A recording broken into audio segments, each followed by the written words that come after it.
Hello viewers, आज हम बात करते हैं कि हम एक यूएसबी को बूटेबल कैसे बनाएंगे। बूटेबल हम क्यों बनाते हैं?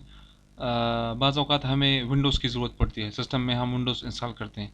आजकल आपने देखा होगा कि कोई भी सीडी यूज़ नहीं करता, क्योंकि किसी किसी लैपटॉप में या ऑल इन वन में तो डीवीडी रोम का कंसेप्ट भी मीन्स ख़त्म हो रहा है। तो हम विंडोज़ कैसे इंस्टॉल करेंगे यूएसबी को, फिर यूएसबी से आप इंस्टॉल कर सकते हैं जिस तरह के आप सीडी से इंस्टॉल करते हैं। तो बूटेबल यूएसबी बनाने के लिए मैं आपको लिंक डिस्क्रिप्शन में शेयर कर दूंगा। रूफस नाम से एक सॉफ्टवेयर है, वो आपको डाउनलोड करना पड़ेगा।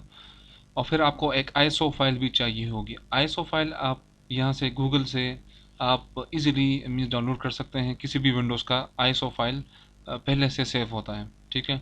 अगर आपको विंडोज 7 का चाहिए तो आप लिख देंगे विंडोज 7 आईएसओ फाइल।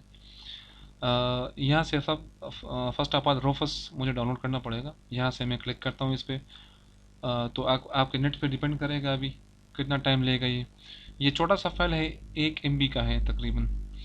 इस पे फिर आप जैसा कि डाउनलोड नीचे आप चेक करें, डाउनलोड हो गया तो आप क्लिक करें इस पर।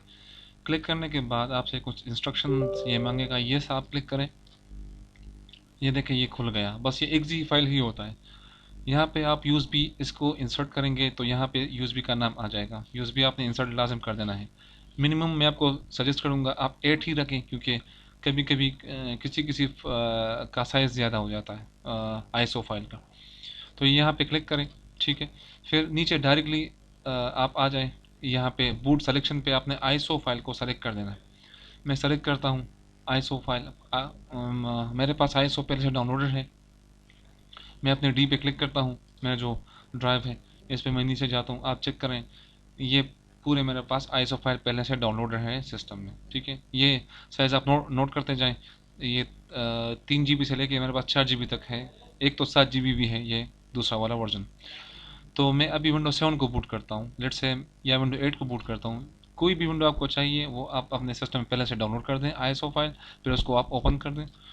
ओपन करने के बाद आप एक एक चीज़ लाजिम याद रखें, एक जीपीटी पार्टीशन स्टाइल होता है, एक एमबीआर होता है। एमबीआर जो सिस्टम में एसएसडी नहीं लगा हुआ, सिंपल मैं आपको बताता हूँ, तो आप उसको एमबीआर रखने दें। जिस सिस्टम में एसएसडी है, ठीक है, तो आप उसको जीपीटी ही ले लें, ठीक है। अगर नहीं हो, अगर आपको पता नहीं है कि कौन सा है, तो पहले आप एमबीआर पे ट्राई कर लें, फिर आप जीपीटी पे ट्राई कर लें, ठीक है। दूसरा, आप कुछ भी चीज़ ना छेड़ें। अगर आप नाम देना चाहें तो वॉल्यूम लेवल में चेंज कर दें, अगर नहीं है तो फिर यही रहने दें और स्टार्ट पे क्लिक करें। स्टार्ट पे क्लिक करेंगे तो ये आप पूरा डाटा आपका जाएगा। तो मैं रिकमेंड करूँगा आपको, अगर डाटा आपका ज़रूरी है तो आप किसी ड्राइव में उसको सेव कर लें पहले से। ओके करें। ओके करने के बाद ये देखिए नीचे ये प्रोसेस स्टार्ट हो गया, ठीक है। तो ये प्रोसेस तकरीबन ये 10 to 15 मिनट्स लेता है, उसको यही रहने दें।